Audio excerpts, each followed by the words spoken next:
Muchas gracias. Pues una vez superadas algunas de las dificultades de comunicación que hemos tenido ahora, les saludo nuevamente. Para mí vuelve a ser una satisfacción el volver a hablarles a ustedes de un tema de historia y sobre todo, bueno, me cabe el honor de haber abierto ayer estas jornadas y también me cabe el honor de ser quien las va a clausurar con una intervención sobre uno de los monarcas más importantes de la historia de Aragón, pero también creo que se puede decir que de la historia de España y de la historia de Europa en su conjunto. He pensado en hablarles a ustedes directamente desde el estrado, porque estoy muy acostumbrado a dar clase y por lo tanto a moverme, ¿verdad?, en los escenarios y espero no caerme como vaquerizo, con lo cual, pues evidentemente mantendré la distancia al objeto de no caer en el abismo. En el año 2004, con motivo del centenario de la muerte de Isabel la Católica, en España, en general, se celebraron muchas actividades que tenían, sobre todo, por objeto, claro, el encumbrar, estudiar, alabar, hasta santificar, si me apuran, la figura de Isabel I de Castilla, llamada Isabel la Católica, título que se le dio por parte del papado, junto con el de su cónyuge, también rey Fernando II de Aragón. Tuve ocasión de ver alguna exposición sobre el particular, tuve ocasión de leer algunas de las publicaciones, de asistir a algunos de los congresos y coloquios, y lo más sorprendente fue que realmente todo estaba tan centrado en la reina Isabel de Castilla que apenas se mencionó, salvo de pasada en algún momento, o apenas se visualizó de pasada o en algún momento, la figura de su partener, nada menos que Fernando II de Aragón, el rey católico. Eso llevó a que 2 años después, en el 2006, se organizara una exposición sobre la figura del rey Fernando el Católico de Aragón, que llenó la Aljafería, el palacio musulmán luego cristiano y hoy visitable, de obras, de cuadros, de libros, de gráficos, referidos fundamentalmente, claro, a don Fernando, pero también haciendo alusión con estudios propios que figuraron en un monumental catálogo que se publicó a ese propósito sobre Isabel la Católica. El motivo de la exposición fue el recordar también el centenario, en este caso, del segundo matrimonio de don Fernando con doña Germana de Foix, que había sido en el año 1506. Años después, en el año 2015, de nuevo se organizó una segunda exposición sobre el rey Fernando el Católico, también en la Aljafería, con buena parte de las obras que ya se habían expuesto anteriormente y otras que se trajeron ex novo, un poco para recordar con un año de antelación la muerte del rey Fernando el Católico en el año 1516. Y en esta segunda exposición también se hizo, evidentemente, alusión con bastante importancia a la reina Isabel, que al fin y al cabo había compartido, junto con el rey católico, eso que se viene en denominar los prolegómenos, ¿no?, de la unidad de España, Pues bien, fíjense, voy a empezar leyéndoles un texto, un documento, que recoge todos los títulos que llegó a ostentar don Fernando II de Aragón, el rey católico. En un documento que envió el monarca a las autoridades de Jaca, primera capital del Reino de Aragón, con los Ramírez, con su magnífica catedral, ayer hablábamos de estas cuestiones, de alguna manera recomendándoles que cuidaran más la salubridad de la ciudad, que por lo visto los jacetanos de entonces la tenían un tanto abandonada. Bueno, pues en el encabezamiento de esa admonición que hizo el rey don Fernando a las gentes de Jaca y sobre todo a sus autoridades, se leía: don Fernando, por la gracia de Dios, rey de Castilla, de Aragón, de León, de Sevilla, de Granada, de Toledo, de Valencia, de Galicia, de Mallorca, de Sevilla, de Cerdeña, de Córcega, de Murcia, de Jaén, del Algarve, de Algeciras, de Gibraltar y de las Islas Canarias. Y detrás, conde de Barcelona, señor de Vizcaya y de Molina, duque de Atenas y de Neopatria, conde del Rosellón y de Cerdaña, marqués de Oristano y de Gociano. Atención a lo del conde de Barcelona y a lo de señor de Vizcaya, ¿verdad? Bueno, creo que se me entiende. Pues bien, pocos monarcas en la historia de Europa y han ostentado a lo largo de su reinado tantos títulos como realmente pues, los llevó encima en su corona el rey católico. Yo no sé si casi tantos como la duquesa de Alba en su momento, la clásica, la tradicional, la que nos abandonó aquí en la tierra recientemente.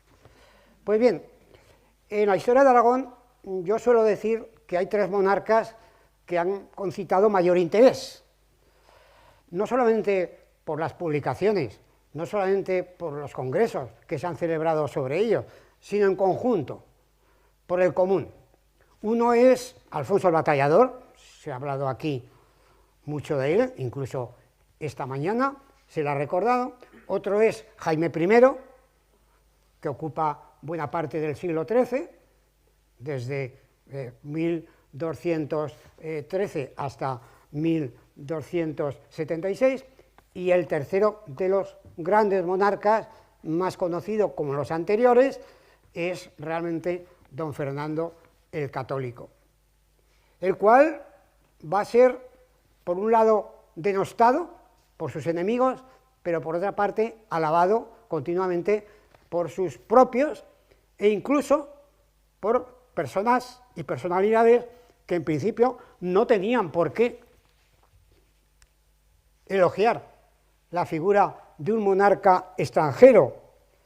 Entre todos los testimonios de ilustres extranjeros, es decir, no hispanos, ni castellanos ni aragoneses, ni hispanos en general, que elogiaron la figura del rey católico, pues está, como es lógico, lo que todo el mundo sabe, que cuenta nada más y nada menos que Maquiavelo, el florentino, sobre la figura de este monarca, del cual, bueno, pues les resumo algunas ideas de su libro, el de Maquiavelo sobre el rey católico, en donde, pues, de alguna manera dice que fue un buen príncipe para gobernar esa España tan diversa. El rey don Fernando de Aragón, de Castilla, de Granada, de Navarra y otros títulos, pues, y recalca Maquiavelo, nada causaba tanto la estima de un príncipe como las grandes empresas y dar particular ejemplo de sí mismo, y para eso estaba en su tiempo la figura de don Fernando de Aragón, actual rey de España. Maquiavelo le aplica el título de rey de España.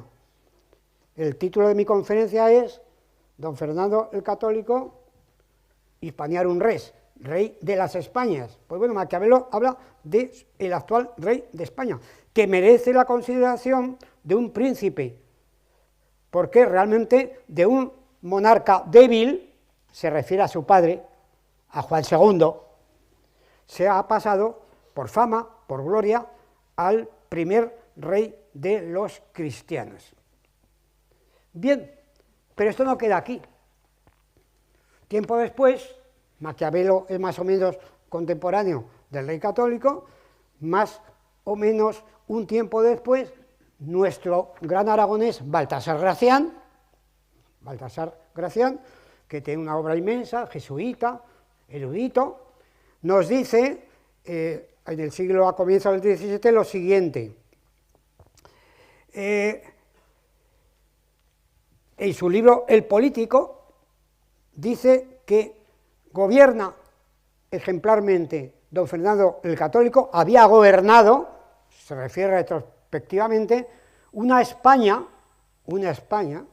donde las provincias eran muchas, las naciones diferentes, provincias, naciones, las lenguas varias, las inclinaciones opuestas, los climas encontrados, y en donde, para gobernar todo esto en paz, tantas naciones, tantas lenguas, pues hacía falta una gran capacidad para conservar y sobre todo para unir. Yo creo que este testimonio de Baltasar Gracián, junto con el anterior testimonio de Nicolás Maquiavelo, más luego el cúmulo de títulos que ostentó el monarca a lo largo de su vida, dan lo suficiente como para seguir escribiendo, seguir estudiando, seguir revisando la obra, la trayectoria y la persona del rey católico. Y hablando de la persona, como es lógico, y como solía ocurrir en la Edad Media, también hubo cronistas coetáneos a los hechos, por lo tanto, contemporáneos del rey católico, que hablaron de él. Seguramente el más conocido de todos es Hernando del Pulgar, que nos dice lo siguiente sobre la figura del rey católico. Era hombre de media estatura, bien proporcionado en sus miembros. En las facciones de su rostro era bien compuesto, los ojos rientes, los cabellos prietos y llanos, hombre bien complexionado, tenía la fabla igual, el hablar, ni presurosa ni espaciosa, era de buen entendimiento y muy templado en su comer y beber, y en los movimientos de su persona, porque ni la ira ni el placer le alteraban. Y prosigue. Nos ha marcado ya unos rasgos físicos, que los conocemos perfectamente porque se conservan retratos suyos de época que recogen exactamente su fisonomía. Prosigue Hernando del Pulgar. Cabalgaba muy bien a caballo, en silla, de la guisa y de la jineta. Ajustaba, torneaba, digamos hoy día, participaba en torneos sueltamente y con gran destreza, que ninguno en todos los reyes lo ha hecho mejor. Bueno, alabanzas gratuitas. Era gran cazador de aves y hombre de buen esfuerzo y trabajador en las guerras. ¿Cómo no? Si ya en su infancia lo mandó su padre a la guerra para frenar las pretensiones de los franceses de entrar e invadir Cataluña, pero ya en su más tierna infancia, con lo cual, pues fue, lógicamente, un aprendiz de la guerra sobre el terreno desde sus primeros años. De su natural condición, era inclinado a hacer justicia, y también era piadoso y compasivo de los miserables que veían alguna angustia. Y tenía una gracia singular, que cualquiera que con él hablara, luego le amaba, se le quedaba prendado o prendada en cuanto le hablaba, y le deseaba servir, porque tenía la comunicación amigable. Iba terminando, y yo termino este preámbulo. Era, asimismo, remitido a consejo, se dejaba aconsejar, en especial de la reina, su mujer, porque conocía su gran suficiencia, la de la reina. Se fiaba de su mujer porque la consideraba que era suficiente. Desde su niñez fue criado en guerras, lo que les acabo de decir, donde pasó muchos trabajos y peligros, y porque todas sus rentas las gastaba en las cosas de la guerra y estaba en continuas necesidades bélicas, pues no podemos decir que fuera muy franco, es decir, muy de disponibilidades de posibles. Hombre era, de verdad, como quiera que las necesidades grandes en que las pusieron las guerras le hicieron algunas veces variar. Y ahora lo personal. Le placía jugar todos los juegos de pelota, de ajedrez y de tablas.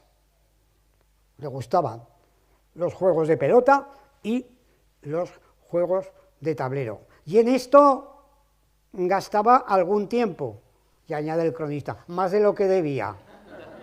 Bueno, y como quiera que amaba mucho a la reina, su mujer, dábase sin embargo a otras mujeres.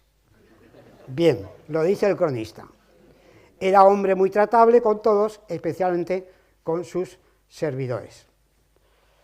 Bien, tal es así el amor que al parecer profesó don Fernando durante toda su vida a su esposa doña Isabel, que quiso enterrarse junto a ella, ¿en dónde? En la Catedral de Granada, donde están los dos grandes túmulos de los reyes católicos. Don Fernando II de Aragón, el católico, cierra otra etapa de la historia de la Edad Media en Aragón, que se había iniciado a comienzos del siglo XV, cuando en el año 1410 moría el último rey del Casal de Aragón, como nos decía ayer el profesor Alberto Muntaner, el Casal de Aragón. Y digo que en 1410 muere el último monarca del Casal de Aragón, Martín I, no hubo más Martínez, conocido como Martín el Humano, sin dejar descendencia, ni directa ni indirecta. Había tenido un hijo que hubiese sido su heredero y sucesor, pero que murió antes que el padre. Se produce una segunda crisis dinástica en la historia de Aragón. ¿Cuál había sido la primera? Ayer se nos hablaba de ello. Lo que provocó el testamento de Alfonso el Batallador. La muerte del rey sin sucesión directa ni indirecta. La solución de buscar al hermano Ramiro para sacarlo del monasterio y entronizarlo como monarca de Aragón para que asumiera, como hizo así, la continuidad de la dinastía. Bueno, pues esta es una segunda crisis dinástica que tuvo muy distinto planteamiento y muy distinta solución a lo que se había producido anteriormente. Porque empezaron a llegar peticiones de quienes, teniendo determinados derechos, se consideraban que podían aspirar a ocupar el trono que había dejado vacante el rey Martín. Y desde 1410 hasta el comienzo del verano de 1412 se produce lo que en la historia de Aragón se llama el interregno. No hay rey, es un interregno, un periodo entre reyes, entre un rey y otro, pero falta la autoridad suprema, la autoridad del rey. Y por eso, desde ese tiempo, que va desde 1410 hasta el 28 de junio de 1412, luego diré por qué recalco esta fecha, los reunidos de los diversos estados peninsulares de la corona para buscar una solución no pueden hacerlo en Cortes, que era la institución habitual, porque solamente las Cortes las podía convocar el rey y presidirlas. Como no había Cortes, se reúnen en lo que se llaman los parlamentos del interregno, que viene a ser lo mismo. Hoy nuestras Cortes Generales son nuestro Parlamento, evidentemente, pero indudablemente faltaba la autoridad real. No les voy a contar todo el periodo del interregno, porque fue una época muy alterada, incluso bueno, pues hubo el asesinato del arzobispo de Zaragoza, que intentó mediar en el asunto para aconsejar entre los posibles candidatos quién podía ser el más adecuado, pero al final, febrero del año 1412, el Papa de entonces, en Aviñón, estamos en el tiempo del gran cisma de la Iglesia, en donde hay unos papas en Roma, como era tradicional, y otros en Aviñón, desde comienzos del siglo XIV, por interés del rey de Francia. Pues el Papa en la corte de Aviñón, el aragonés don Pedro Martínez de Luna, más conocido como Benedicto XIII, y todavía más popular como el Papa Luna, decide, como Papa, como autoridad superior, que está por encima de cualquier autoridad política, de cualquier emperador y cualquier monarca, pues decide cortar por lo sano y envía a Alcañiz, donde estaban reunidos los representantes de Aragón, los de Cataluña y los de Valencia, envía un documento que se denominará la Concordia de Alcañiz, porque fue una concordia en donde decía lo que había que hacer. ¿Y qué es lo que había que hacer? Pues lo que había que hacer era muy sencillo, que varios representantes de estos tres estados peninsulares, 3 por Aragón, 3 por Cataluña y 3 por Valencia, se encerraban en cónclave, se encerraran en un cónclave, como cuando se va a designar papa, que se encierran en cónclave, con llave, que de ahí viene la palabra cónclave, y no salieran hasta que propusieran el candidato más idóneo, estudiando, lógicamente, todas las propuestas, todos los derechos de los aspirantes al trono, que llegaron a haber hasta 6. Aunque al final los dos candidatos que más rivalizaron por el trono que querían ocupar fueron el que salió, que luego diré quién, en Caspe, y el conde de Urgel, que era de la familia real y que consideraba también que tenía muchos derechos. Bueno, pues después de encerrados en cónclave los compromisarios de Aragón, de Cataluña y de Valencia, en su totalidad 9, votaron los 3 aragoneses a favor del candidato que salió, 2 de los 3 valencianos a su favor y un catalán a favor del candidato que salió, y el 28 de junio de 1412, Vicente Ferrer, que representaba a Valencia, entre los 3 valencianos, proclamó en la puerta de la colegiata de Santa María de Caspe a don Fernando de Trastámara como nuevo rey de Aragón, de una familia castellana, que además procedía de un origen bastardo, desde la época de Enrique II, el fratricida de su hermanastro Pedro I, en 1369. Pero bueno, era, ojo, nieto de Pedro IV de Aragón, por las relaciones matrimoniales, y era sobrino del último rey de Aragón, don Martín, el último rey del Casal de Barcelona. Luego tenía muchísimos derechos y era de la familia real, indirectamente, pero de la familia real. Y además, claro, procedía de Castilla, procedía de una familia muy encumbrada. Su mujer era doña Leonor de Alburquerque, que según las crónicas era la rica hembra más potente, económicamente hablando, de España, y por otro lado, claro, tenía una gran ventaja que normalmente no se cuenta, Y es que el solar natural, el señorío de la familia Trastámara, estaba en Medina del Campo, población próxima a Valladolid, que hoy día es una población pues no muy grande, pero que entonces, a comienzos del siglo XV, era una población muy importante, porque ahí, en Medina del Campo, se celebraban las ferias anuales más famosas y más potentes económicamente de toda España, y unas de las ferias más importantes de Europa.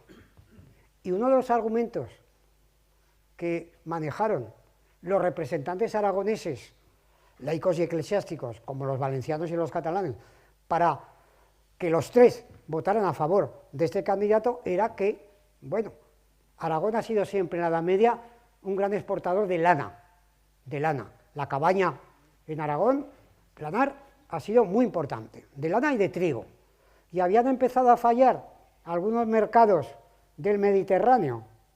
Solución, bueno, si proponemos al castellano, que tiene su dominio en Medina del Campo y que por lo tanto controla las ferias, podremos enviar nuestra lana, que ya no va tan demandada hacia los textiles y telares mediterráneos, podemos mandar esa lana a Castilla, a Medina del Campo, para que a través de Burgos y por los puertos cantábricos se lleve a donde estaba entonces la moda, que era Inglaterra, los que hoy llamamos Países Bajos, hasta hace poco Holanda, y sobre todo el norte de Italia.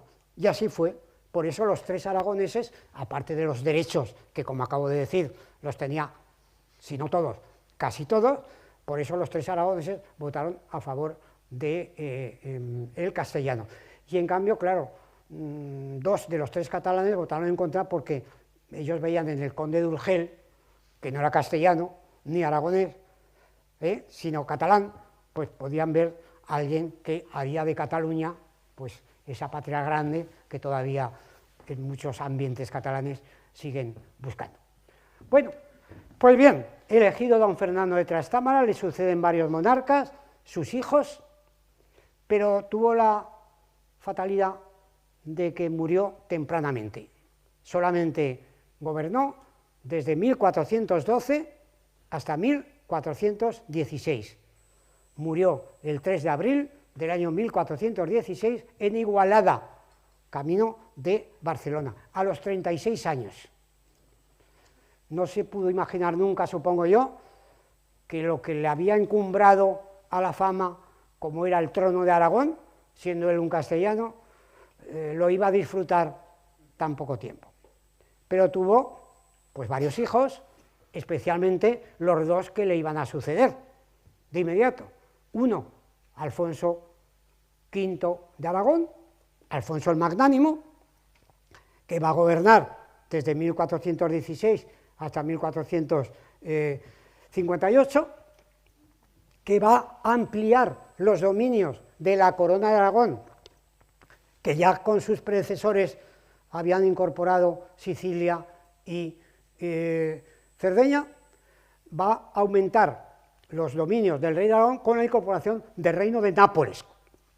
Alfonso V, a comienzo de su reinado, hace un viaje a Nápoles y se queda enamorado de la ciudad, de la bahía y posiblemente de alguien, y regresa a Aragón, pero ya su objetivo y sus deseos, su atractivo, estaba en Nápoles, lo cual no me extraña, porque cualquiera que descubra por vez primera la bahía de Nápoles se queda enamoradísimo de ese escenario con el Vesubio al fondo y sus humos y sus calideces. Pues bien, volvería años después, Alfonso V el Magnánimo, y ya se quedó en Nápoles, no volvió vivo a sus dominios hispanos de la península, sino que fue enterrado allí. Luego, tras muchas vicisitudes, acabaría enterrado, como no, en el panteón de los reyes de la corona de Aragón, que está en el monasterio de Santa María de Poblet. A él le sucede su hermano Juan II de Aragón. Había habido un Juan I, el antecesor del rey Martín. Juan II, que va a tener dos matrimonios, uno con doña Blanca de Navarra, de cuyo matrimonio nacerá don Carlos, el famoso príncipe de Viana, y muerta doña Blanca, casará en segundas nupcias con doña Juana Enríquez, una castellana, de la cual engendrará a nuestro Fernando el Católico, que es el objeto de nuestra explicación. Pues bien, ya te hemos situado a don Fernando el Católico.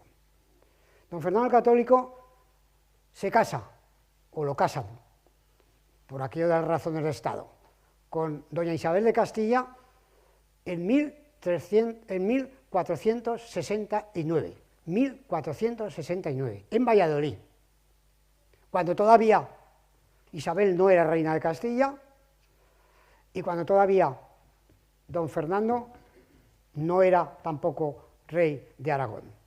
Tenían que esperar la primera a que muriera su hermano Enrique IV, ¿verdad? Y el segundo, don Fernando, tendría que esperar a que muriera su padre Juan II. Enrique IV de Castilla, pues muere en 1472, si no me falla la memoria, y Isabel pasa a ser reina de Castilla, y Juan II de Aragón muere en 1479 y Fernando pasa a ser rey de Aragón. Esa unión matrimonial, anterior al acceso al trono de los dos contrayentes, que acabarían pues duplicando sus dominios y duplicando sus reinos, sus territorios, no significó, como ayer también se explicó en otro ámbito y en otra época, no significó una unión territorial.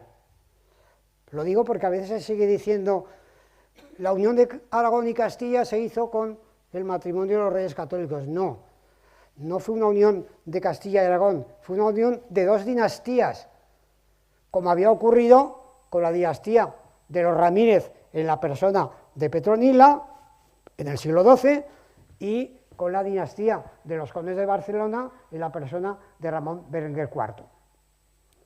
Pero bueno, a partir de este momento, cada uno de sus reinos y de sus estados tiene sus instituciones, tiene su derecho, tiene sus lenguas, pero lógicamente hay una política común que los dos monarcas, reyes indistintamente de Castilla y de Aragón, pues llevaron a cabo a través de sus propósitos. Claro, en ese momento, en el último cuarto del siglo XV, Europa es como se dice vulgarmente, un avispero. Hoy se ha aplicado esto a los condados del sur de Francia, ¿verdad? Un avispero porque había una serie de intereses, sobre todo intereses por la hegemonía continental, que no se trataba tanto de una hegemonía política, meramente política, de quién está por encima de todos los demás. Por supuesto que por encima de todos estaba el Papa, porque desde el Dictatus Papae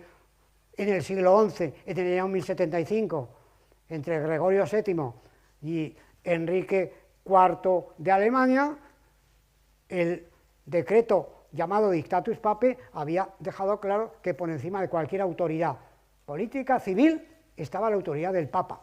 Pues bueno, aparte de esto, los estados europeos que, bueno, también habían pasado recientemente una guerra muy larga, la famosa guerra de los 100 años, que no es que durara exactamente 100 años, pero sí, pasa como con las encuestas, sí que por lo menos, más o menos, duró 100 años, eso había enfrentado a Francia y a Inglaterra, pero a la vez otros estados europeos, como la Corona de Castilla o la Corona de Aragón, habían colaborado en uno u otro bando. Bueno, pues era una Europa muy convulsa, un avispero en el tablero internacional, el Papa también mediaba, tenían mucha importancia la capacidad decisiva de las ciudades-estado repúblicas italianas, que eran, pues, dijéramos, económicamente muy fuertes, Venecia, Pisa, Génova, Florencia, y que también tenían su función, pero sobre todo se trataba más que nada de una rivalidad económica de una rivalidad por los mercados, por las rutas económicas, por el intercambio de productos manufacturados. Pues bien, en ese escenario, claro, la Corona de Aragón desembarca, valga la expresión, con la figura de un monarca potente, de un monarca capacitado, de un monarca, como dicen los cronistas, aunque exageren, como todos los cronistas, pero de alguna manera de un monarca capaz de llevar a cabo elevar la figura del rey de Aragón, el rey de la Corona de Aragón, y sobre todo la figura de la Corona de Aragón a un nivel internacional, con la mayor rivalidad respecto, claro, al vecino, como pasa siempre, con Francia, porque lógicamente la monarquía francesa siempre vio con malos ojos a la monarquía hispánica desde la época de los inicios de la Reconquista, aunque hubo sus tratados, hubo sus situaciones de afabilidad, pero realmente el gran enemigo de España entonces, y en la época de los reyes católicos de la Corona de Aragón, era Francia.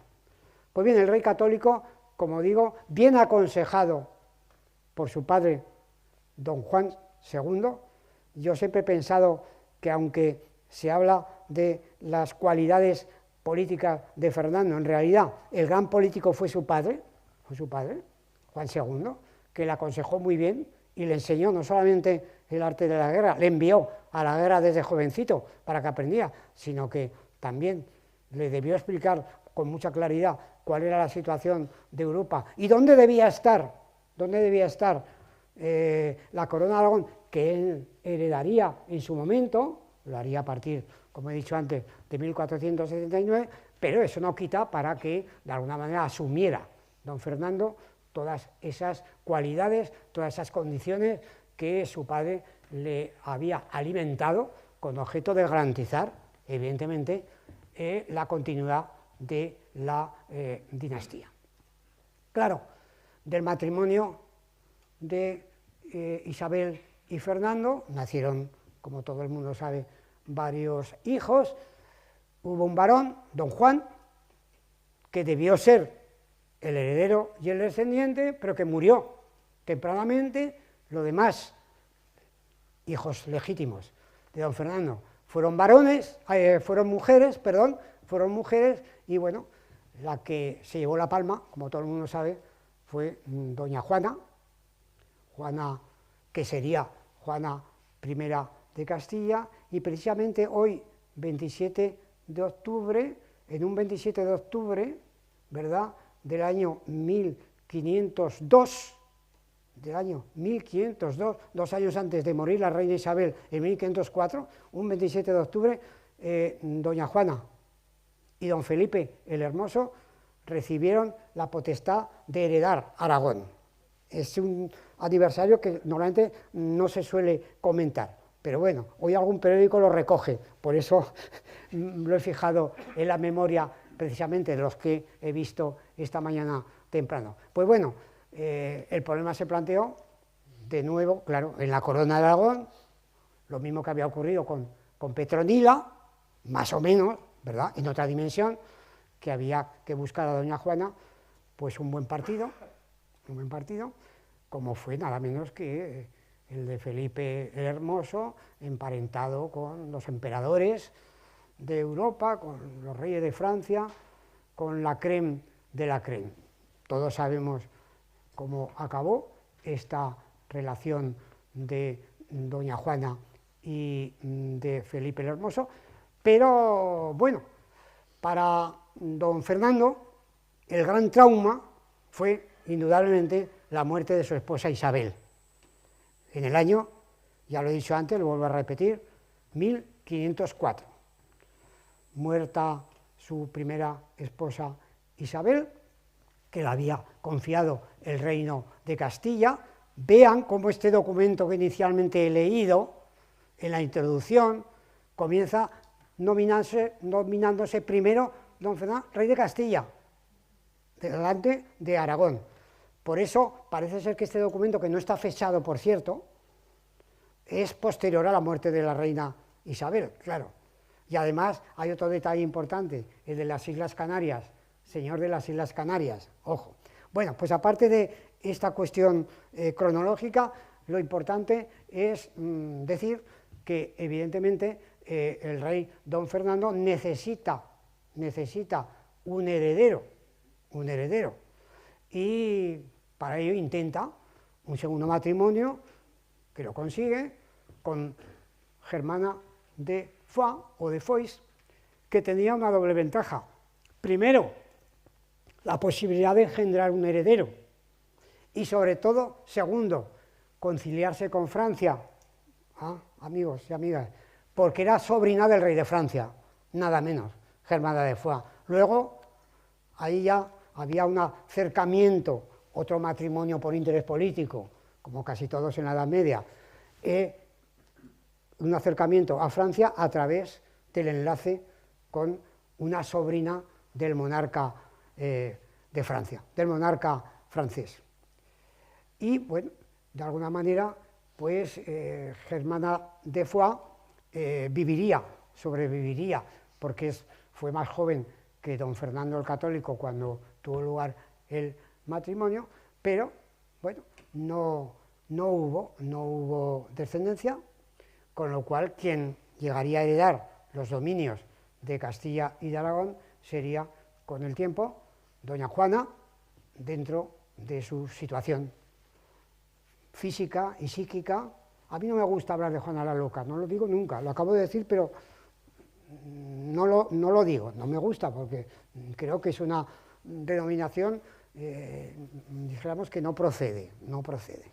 Bueno, todos sabemos cómo estuvo encerrada en Tordesillas, en el monasterio de las Clarisas de Tordesillas, que allí pues debió acabar un poco de trastornarse, dijéramos que se trastornó, pero bueno, en todo caso también en esa situación los intereses políticos y dinásticos tuvieron su papel. De ahí ya vendría luego la aparición de don Carlos de Austria, Carlos I de España y V de Alemania, y el inicio de otra historia muy distinta, en la cual las coronas de Castilla y de Aragón, sin unirse, salvo en lo que se refería a la misma familia gobernante, en ambas potentes coronas, pues, como digo, en esa España de dos grandes reinos, de dos grandes coronas, la de Castilla y la de Aragón, más la de Navarra, que había quedado ya recluida, ¿verdad?, en un espacio muy limitado, con una dinastía extranjera, francesa, de los Champagne, desde el año 1234, pues a partir de ese momento, ambas coronas, durante todo el siglo XVI, continuarán con sus instituciones propias, continuarán con sus derechos y jurisdicciones propias, con sus lenguas, con su cultura, con sus universidades, sin interferir en ningún momento hasta, claro, la entronización a comienzos ya del siglo XVIII de la dinastía borbónica en la figura de Felipe V. Pues bien, termino con unas cuantas ideas, como hice ayer en relación con lo explicado. ¿Está bien estudiada la figura del rey católico? Yo creo que sí. Que yo sepa, la última publicación seria, rigurosa y científica, que salió más o menos el año pasado, es una biografía del rey católico del profesor José Ángel Selma Muñoz, catedrático ya jubilado, como yo también, de la Universidad de Zaragoza, académico de la historia, que se ha pasado media vida, ya desde su tesis doctoral, estudiando el tiempo, la obra, la figura del rey católico. Y ahí yo creo que está todo lo que hasta ahora se puede saber, porque la historia es un libro abierto.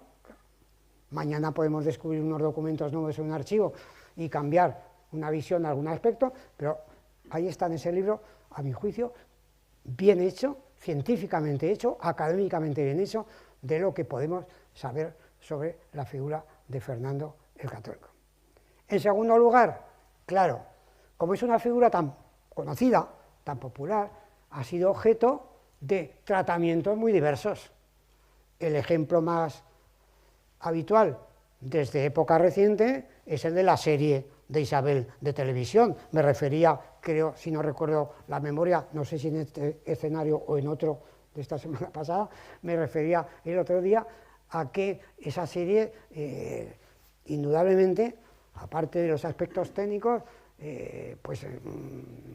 dijéramos que no refleja una realidad, porque es muy difícil volver al pasado, por muy estudioso que seas de ese tema.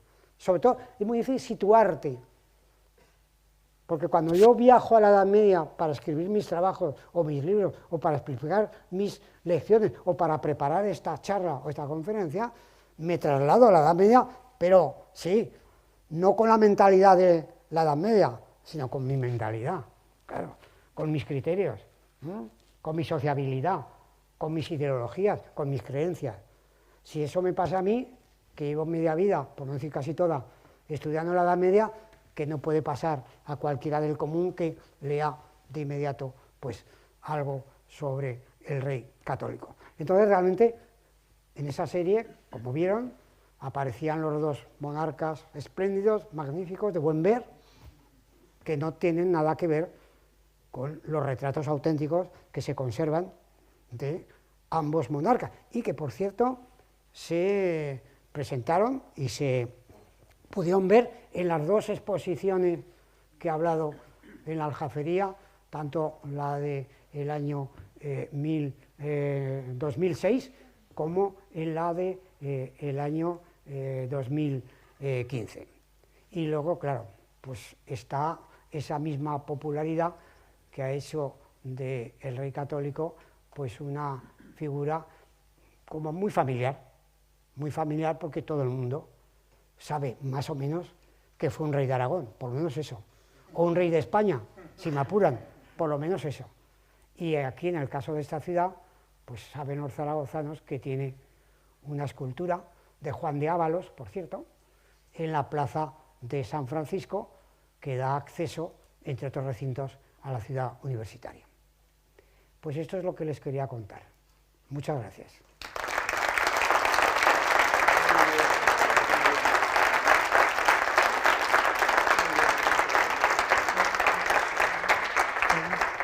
Hola, y si hay alguna pregunta, como hemos venido viendo en las anteriores intervenciones, y la sé, la responderé. Si no la sé, diré que no la sé. Bueno, pues creemos haber arreglado el problema técnico. Carlos, sí, ya veo. Primer turno pues ya oigo, vamos. Ya veo. Bueno, dicen que la logo debilita, pero creo que es merecido el agradecimiento a usted por lo bien que ha presentado las dos ponencias que ha hecho. Yo venía aquí sin saber prácticamente nada de la historia de mi ciudad. Seguro que sabe más de lo que piensa. Bueno. Seguro que sabe más de lo que piensa. Le agradezco por decir eso. Hay una duda que siempre, visto ayer que nos explicaron lo del casal, lo de la forma de herencia. ¿Qué habría pasado si hubiera dado un varón Germana de Foix? Si hubiera tenido un varón, dado que de cara, o sea, Aragón con respecto a Castilla, sí que había una unión, pero de Castilla a Aragón, ¿habría seguido la historia de Aragón separada de la de Castilla si hubiera dado un varón? Bueno, respondo de dos maneras. Primero, los historiadores no jugamos con esa entelequia de qué hubiese pasado en el caso de, porque claro, manejamos lo que sucedió, no lo que pudo haber sucedido. Del caso de la situación hubiese sido distinta. Y en segundo lugar, está claro, hubiese sido el heredero, hubiese sido al final el heredero de Castilla y de Aragón, cosa que no se dio, como es natural y como es conocido. Y lo intentó don Fernando por todos los medios, por lo visto.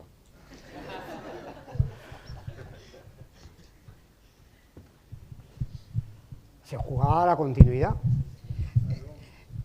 Bueno, muchísimas gracias por la exposición, creo que ha sido muy didáctico. Y yo lo que quisiera saber, estamos hablando de Castilla y de Aragón, pero lo que quisiera saber, ¿cuándo funciona España como unidad territorial? ¿En qué momento? ¿En qué momento se puede hablar de España? Claro, pues yo creo, yo no utilizo la palabra que últimamente, sobre todo los políticos, dirán, estoy convencido de, vean la de veces que dicen, estoy convencido, no, yo no estoy convencido de nada, o de casi nada, y como historiador menos, desde la llegada de los Borbones, claro, porque con Felipe V se suprimen todas las peculiaridades institucionales de los dos reinos que los Austrias habían mantenido, ¿verdad? La corona de Castilla y la corona de Aragón. En el caso de Aragón, con gran mal recuerdo, al menos entre los aragoneses, de que suprimió algo que para Aragón era sagrado, los fueros de Aragón, y pasó todo a ser de una jurisdicción común. Yo pienso que podemos situar esa unidad de España precisamente con los decretos de nueva planta que unificaron entonces sí las instituciones de un lado y de otro. Las Cortes de Aragón desaparecen, por ejemplo, que habían sido el buque de insignia. Y solamente hubo, sí, unas Cortes provisionales mucho después, en la época de los sitios de Zaragoza de 1808 y 1809 con los franceses, pero que no tuvieron mucho que ver con lo anterior. En fin, una de las instituciones vertebrales, ¿verdad?, de la Corona de Aragón y de Aragón en concreto, que fueron los fueros, como la de Justicia de Aragón, también, pues fueron suprimidas entonces, y se empezó a gobernar dentro de un Estado común.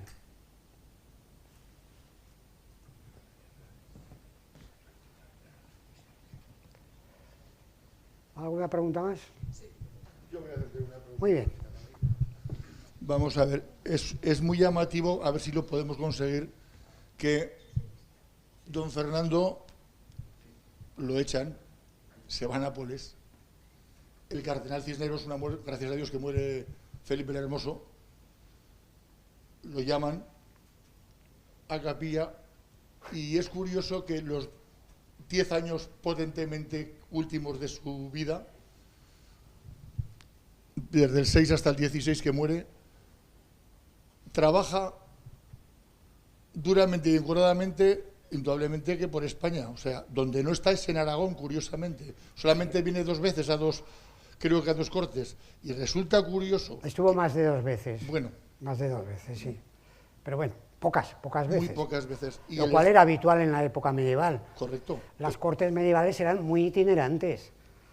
De hecho, la corona aragonesa en Aragón, en el reino, tenía sobre todo el Palacio de la Aljafería, que lo usaron poco, la verdad. Correcto. Lo usaron poco. Yo lo que quiero decir es que el esfuerzo sí, que hizo, lo hizo en Castilla, evitando todos los problemas, claro, cortando la cabeza a la nobleza, desde crear la escuela de pilotos que hizo con Américo Vespucio y uno de los Pinzones, o sea, que el trabajo ingente y brutal lo hizo en Castilla. Y, o sea, que curiosamente nosotros como aragoneses, en plan lingüista que no lo tenemos, tendríamos que pensar que hemos sido desfavorecidos y es todo lo contrario. Los castellanos, de alguna forma, lo tienen atrás y tenía que ser una persona que por ellos puesto en valor por encima, porque el sacrificio... Sí, tenía que asegurar Castilla por una razón fundamental, porque venía de una situación deteriorada. No olvidemos la forma de acceso al poder, al trono de Isabel, con el tema de Juana la Beltraneja, de la historia de su propio padre Enrique IV, o sea que Castilla, la corona de Castilla, había ya permitido que en 1369 una familia bastarda ocupara el trono, hasta el punto de que esa familia, que era de los Trastámara, empezara a gobernar en Castilla en 1369, en Aragón en 1412, en la corona de Aragón, con el nombramiento de Fernando de Antequera, en Navarra con Juan II como esposo de Blanca de Navarra, y para mayor abundamiento es que doña Isabel de Castilla y don Fernando de Aragón eran de la misma familia.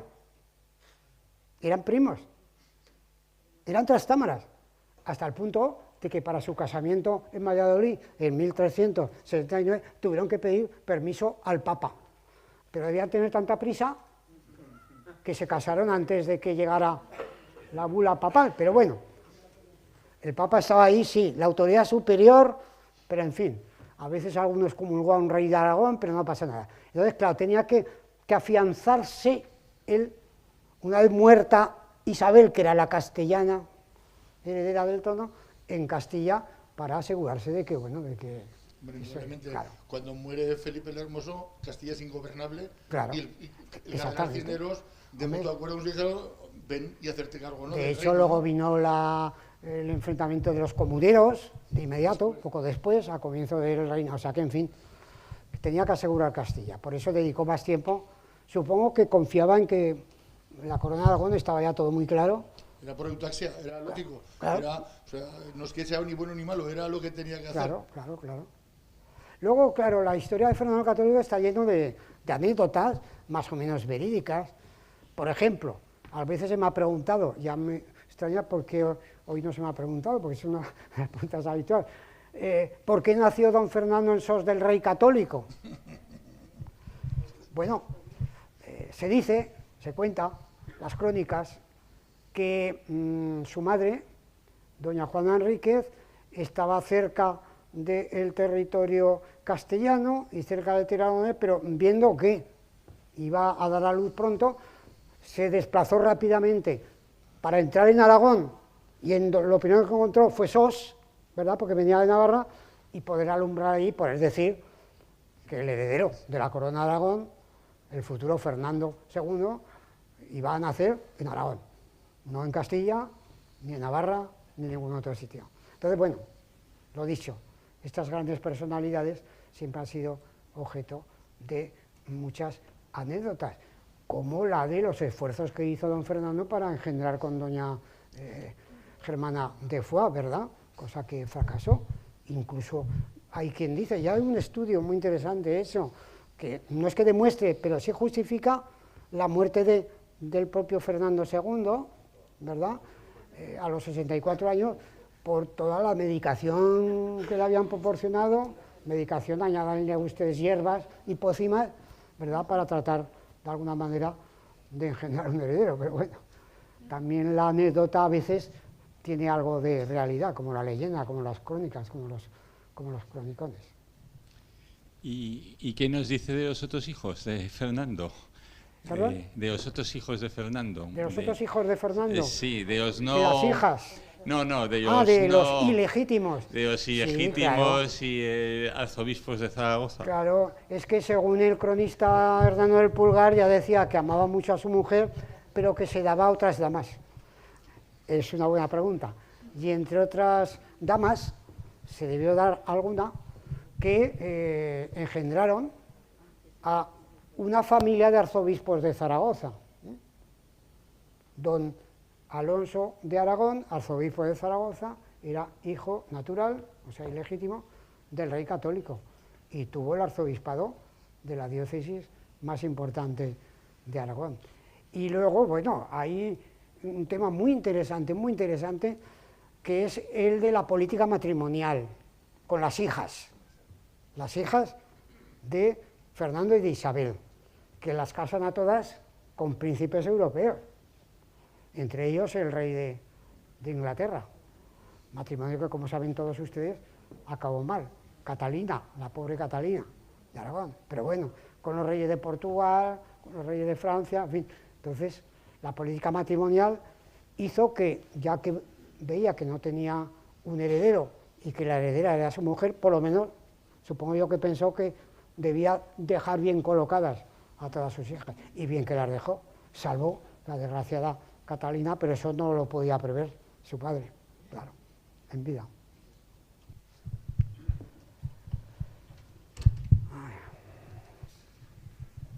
Una de las consecuencias del matrimonio y de la política de ambos monarcas es indudablemente América.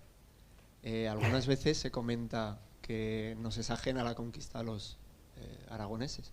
Es decir, ¿qué papel tenemos? ¿Tenemos algún papel? ¿Nos es ajena? En la historia de los reyes católicos hay 3 hechos, acontecimientos, que todo el mundo sabe perfectamente. Uno es la expulsión de los judíos, en 1492. Otro es la conquista del último bastión musulmán de Al-Ándalus, el reino de Granada, con la entrada en la alcazaba granadina, la Alhambra, el 2 de enero de 1492, y por supuesto el descubrimiento del continente americano, o más bien de las Indias occidentales, como se pensó entonces, que era el lugar a donde se viajaba. Y claro, indudablemente contribuyeron las 2 coronas principales de la península, ahí Navarra no intervino, que fueron la corona de Castilla y la corona de Aragón. ¿Qué participación pudo tener Aragón en su conjunto desde el punto de vista humano, desde el punto de vista de protagonistas y sobre todo desde el punto de vista económico? Pues yo creo que más de lo que a veces se piensa, porque el rey católico tuvo una serie de familias a su alrededor de conversos, de judíos convertidos, que adoptaron nombres cristianos, fundamentalmente apellidos, muchos apellidos que son nombres de santo. Santángel, concretamente. Son descendientes de judíos, pero claro, cuando se convertían, adoptaban un apellido cristiano para que se viera que, en fin. Bueno, en resumen, que realmente, claro, pues algunas de esas familias, como los Santángel, los Santa María, los Caballería, aportaron mucho de sus bienes, de su dinero, para lo que era una empresa verdaderamente entonces descomunal. Aunque realmente, claro, es verdad, y como aragonés lo reconozco, que la conquista, mejor dicho, el descubrimiento, para no herir susceptibilidades, el descubrimiento de lo que hoy llamamos el continente americano, del norte, del centro y del sur, fue una empresa más castellana que aragonesa, las cosas como son, más castellana que aragonesa. Incluso, no he hablado de que en 1512 el rey católico toma Navarra, después de una serie de acontecimientos, y la incorpora al reino de Castilla. Navarra no se incorpora, a pesar de que había habido una historia común, porque Aragón y Navarra en la Edad Media tuvieron una historia común, muy común. Unos y otros descendían de los primeros reyes de Pamplona, de los García Arista, Íñiguez, Sancho el Mayor, etcétera, etcétera. Y sin embargo, bueno, Navarra la incorporó al reino de Castilla, con lo cual, pues claro, se explican luego muchas situaciones posteriores.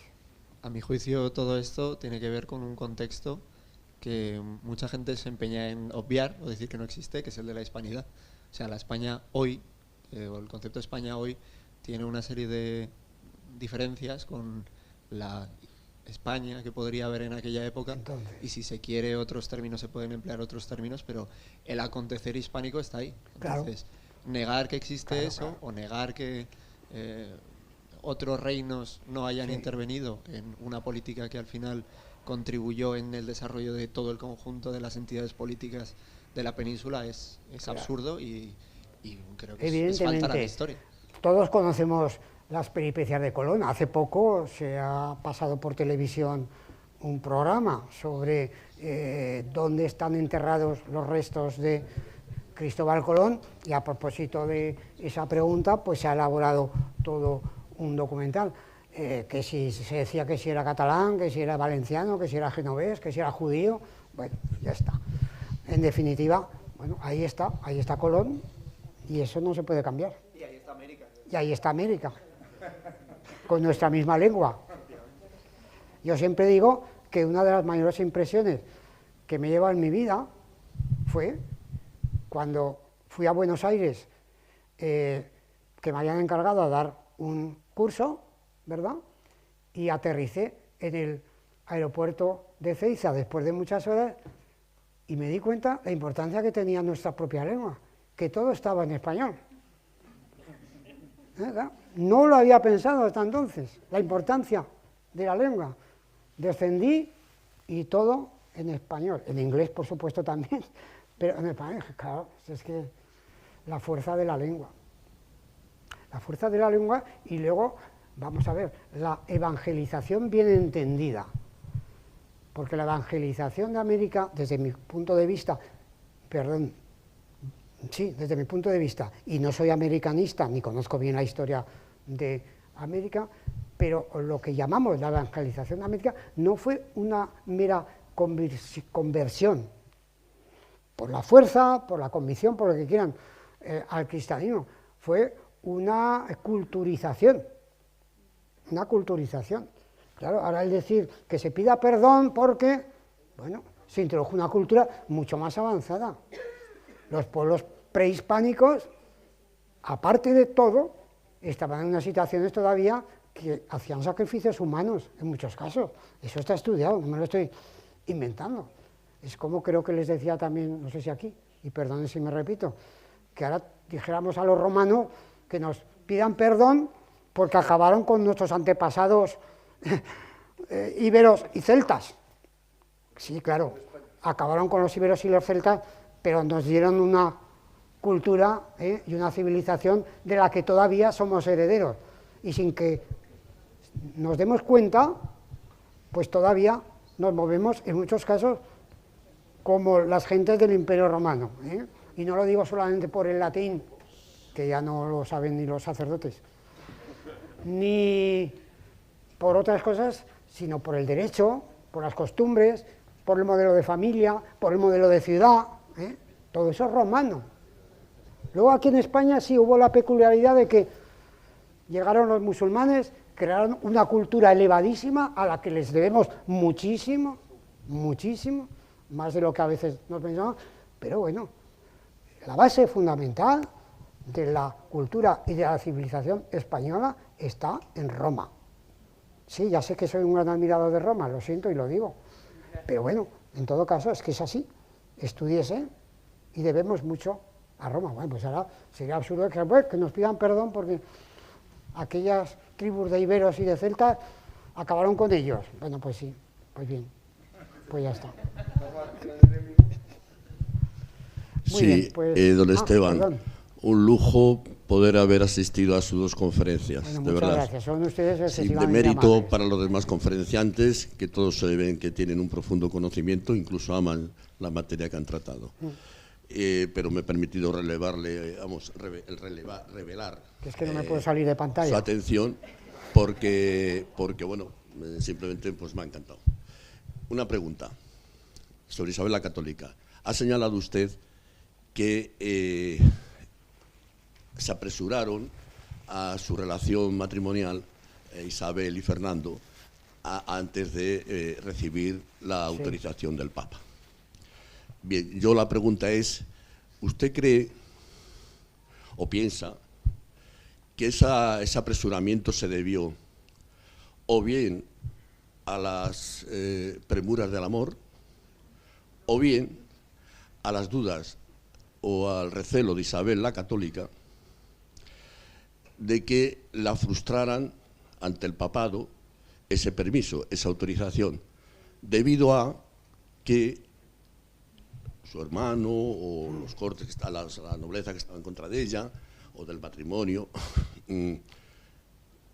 intentaron casarla forzadamente con pretendientes sucesivos y que ella, en contra de la costumbre, en contra de los fueros o de la costumbre de la época, se negó a contraer matrimonios forzados. Ella, hasta que no se enamoró, no dio su consentimiento. Entre otras cosas porque a los pretendientes que le proponían, claro, pues eran más mayores que ella, lógicamente. Siempre esos amores de interés suelen tener esa diferencia, ¿no? Entonces mi pregunta es eso, ¿usted cree a qué se debió ese apresuramiento a no esperar la autorización del Papa, si a una otra cosa, si es que es verdad que eso se produjo, y si se produjo, ¿cuál cree usted que pudo ser la causa determinante? Gracias. Sí, antes he cometido un error diciendo que Isabel era hija de Enrique IV, no, ¿sabes? Eran hermanos. Pero bueno, yo creo que esa precipitación pudo deberse sencillamente a que no estaba muy segura en Castilla y necesitaba un contrafuerte poderoso como era la corona de Aragón, claro, en España no había otra contraoferta tan poderosa para sentirse reforzada en sus pretensiones. Claro, porque cuando en 1469 se casa con don Fernando, todavía no tiene el título de reina, ¿eh? Entonces, claro, se veía amenazada sus pretensiones al trono, y yo creo que se quiso asegurar a alguien que le respaldara, un respaldo que, claro, es que el varón era el varón en la Edad Media, más todavía, creo. La batalla de Toro, tiene que conquistar el trono. O sea, no es que lo tenga por ni porque... O sea, hay que conquistar el trono. Y el trono lo conquista Fernando. Claro. Entonces es cuando aporta tropas aragonesas. La fuerza la da Fernando. La batalla de Toro. Si no está La de legitimidad. Toro, no hay reyes católicos. Porque no hubiera podido conseguir ganar a la otra facción. No es que fuera una cosa así psicológica, no, leña. O sea, era un acuerdo matrimonial, lo primero, que además se publicitó que el propio rey podía tener hijos. O sea, que era un rollo de que si era, como bien ha dicho don Esteban, o sea, se vendió muy bien, no, que el nombre puede fecundar. O sea, lo primero que era, antes incluso de casarse, era, y desde luego fue fundamental, pues guerra para conquistar su propio reino. Y la batalla de Toro es el ejemplo más nítido y más claro. Perdón. Don Esteban, Claro. aquí. Muchísimas gracias por esta conferencia, ha estado muy bien, pero yo es que ha citado varios elementos en la conferencia que como editor me siento aludido. ¿Cómo? Como editor me siento aludido, porque es que tengo aquí dos Ya he títulos. visto ya. Un Dos títulos, despliegue uno que es el de de materiales. Juana I, la reina cuerda, que es un ensayo histórico muy documentado, con mucha investigación por la doctora María Lara. Lo sé. Y que explica perfectamente cuál es su situación, por qué tuvo el interés de tratársela como loca, aparte de que pudiera terminar con ciertas depresiones y demás, ¿no? Y es un ensayo muy bueno que en año y medio lleva 4 ediciones, o sea que eso es suficiente aval. Y el otro libro que tengo es el de Yo Isabel, que no es un ensayo histórico, es más bien una ficción, porque el autor lo que hace... No es un ensayo, está basado más bien, el autor lo que genera es un diario ficticio que a través de ese diario, con la reina ya muy mayor, en cama, incluso de vez en cuando habla de sus dolencias, en sus piernas, le duele la mano de escribir y demás, pero va contando toda la historia y cuenta precisamente esta pregunta que ha hecho este señor, por qué se casa, cómo se casa, cuáles son los intereses, no solamente humanos, sino también políticos, lo cuenta muy bien contado. Y luego también la otra pregunta que se ha hecho sobre el asunto...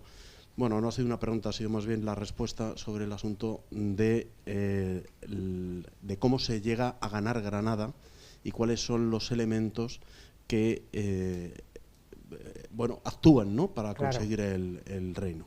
Nada más, perdón por la publicidad. Sí, en realidad el reino de Granada podía haberse conquistado ya en el siglo XIII, cuando el rey de Castilla y León, ya unificado, Fernando III el Santo, ocupa, recupera, conquista, reconquista, como quieran, las ciudades tan importantes como Sevilla y Córdoba, a mediados del siglo XIII, tenía impulso suficiente y fuerza suficiente como para poder haber seguido avanzando hasta el límite del reino de Granada y haberlo ocupado. Pero jugaron intereses políticos, estratégicos y económicos que aconsejaron que dejaran todavía al Islam, una parte del Islam, en ese lugar, ¿verdad?, del reino de Granada, debidamente controlado, evidentemente, a través de la frontera, pero, porque claro, era, dijéramos, como una especie de estado tapón para posibles incursiones de los musulmanes norteafricanos sobre la España ya mayoritariamente cristiana a partir del siglo XIII, y sobre todo era un enclave económico importantísimo. Ahora el potencial de muchos regímenes islámicos tan dictatoriales como sabemos, es el petróleo, claro. Bueno, pues el Reino de Granada tenía un potencial económico muy importante y servía a los castellanos para controlar todo el mercado del Mediterráneo y todo el mercado entre el norte de África. Por eso se pensó que ya llegaría el tiempo. Claro, hasta que llegó un momento en el que había que acabar ya con el Islam políticamente, no con los musulmanes en España, y que había que empezar lo que se llama la Guerra de Granada. Que la Guerra de Granada no es solamente la que dura desde 1490 hasta 1492, 2 años, no. Empieza a comienzos del siglo XV. A don Fernando I, el Trastámara, Fernando I de Aragón, se le conoce como Fernando el de Antequera. ¿Por qué? Porque había conquistado para la cristiandad la plaza importante de Antequera, que si saben más o menos dónde está situada en una posición muy estratégica, que le había dado pues mucha fama. Ahí había empezado la guerra de frontera entre castellanos y granadinos, que explica el nombre de muchas poblaciones: Jerez de la Frontera, en la provincia de Arcos de la Frontera, porque ahí estuvo la frontera detenida desde la toma de Antequera en 1410 por Fernando de Trastámara, luego Fernando I de Aragón a partir de 1412, hasta que ya al final del siglo XV se rompe ya decididamente dentro del Reino de Granada. Una pregunta sobre el último maravilloso de la conferencia. ¿Qué papel podía haber jugado de que el turco, pocos años antes, unos decenios, toma Constantinopla y cierra por ahí a la cristiandad, y es un poder expansivo? Solamente le faltaba coger en el Mediterráneo el otro punto, que era del Reino de Granada con el norte de África, que ya era bereber. Eso no pudo alertar, por medio de esto, el comercio que había de Valencia, bueno, lo que es y lo que es Cataluña en el Mediterráneo, y la corona de Aragón, sí, era un poder económico con los genoveses y tal. ¿No podía haber eso acelerado lo que era la contienda en Granada? Claro, los turcos son una amenaza para Europa desde el siglo XIII prácticamente. Claro, el final de esa amenaza es 1453, cuando toman Constantinopla, la capital del antiguo imperio bizantino, Imperio Romano de Oriente, que había ido disminuyendo territorialmente, y en cuya historia está el tema de los almogávares. Ayer, porque no hubo tiempo para hacer algo de preguntas, pero tenía previsto haber sacado a colación la importancia que tuvieron los almogávares, que eran navarros, castellanos, cántabros, vascos, catalanes, aragoneses. No eran solo catalanes, como en algún sitio se ha dicho. El mejor cronista de los almogávares es Ramón Muntaner, que es catalán, noble, pero almogávar.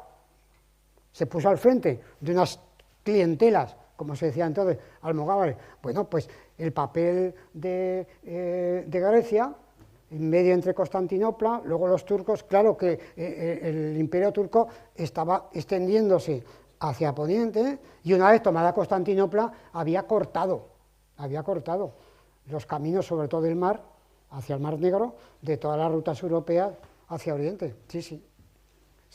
Al nombrar todos los títulos de Fernando, ¿no tenía ya el título de rey de Jerusalén que le vino dado cuando adquirió el de las dos Sicilias? Sí, pero ese no figura ahí en este documento. En otros puede, en este no. He leído todos los que figuran en el encabezamiento, sí. Sí, claro, pero también tenía el título de rey de Jerusalén, efectivamente.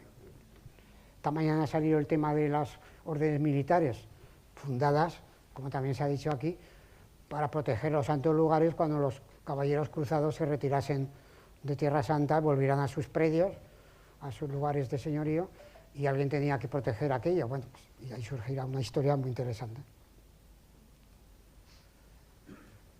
Muy bien. Bueno, pues gracias.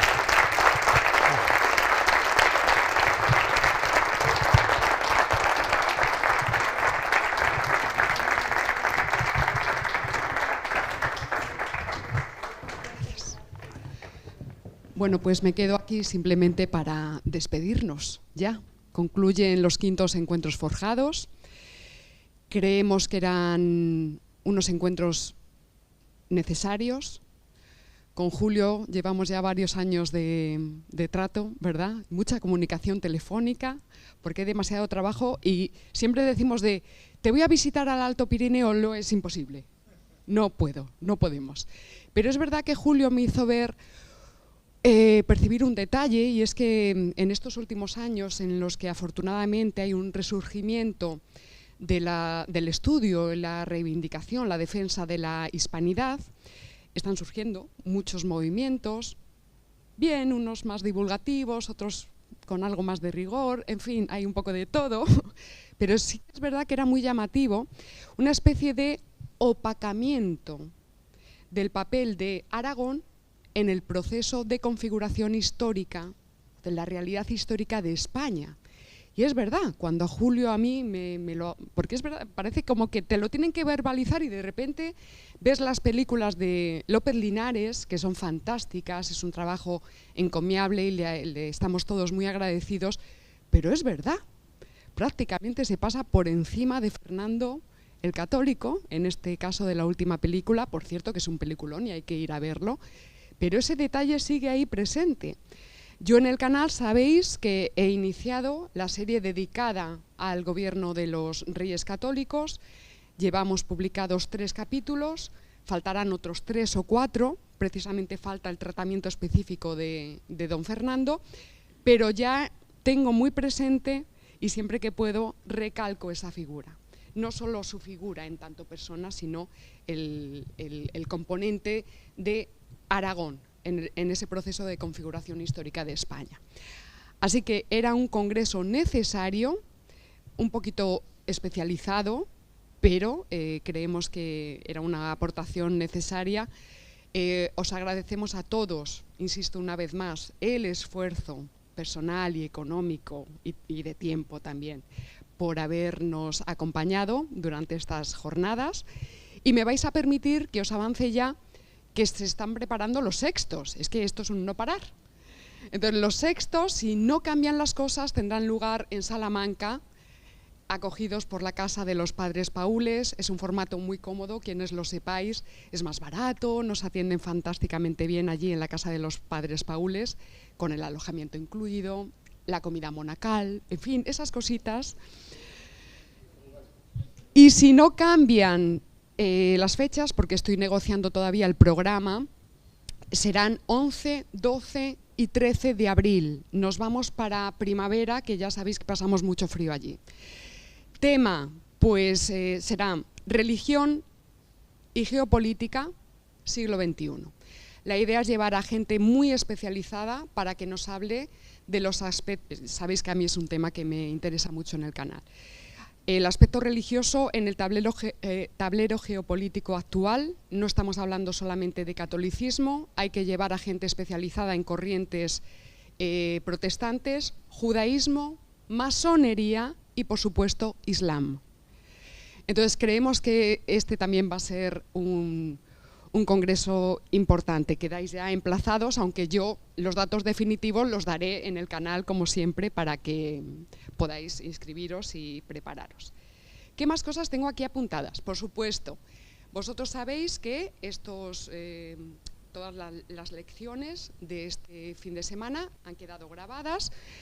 Dadnos unos días para editarlos, ponerlos bonitos, y entonces los colgaremos a la Academia de Fortunata y Jacinta.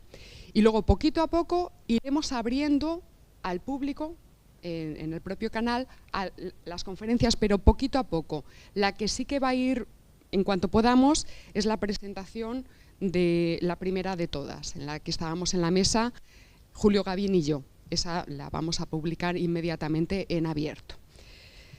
Bueno, pues yo creo que ya. Voy a pasar a los agradecimientos a todos ustedes por su compañía, a mi hermana Elena, a mi cuñado César, con los mandos técnicos maravillosos, muchísimas gracias.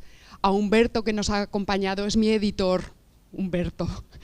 Nos ha acompañado siempre con pues, una grandísima selección de títulos de su editorial. Muchísimas gracias, a Humberto, por acompañarnos. y sobre todo Julio.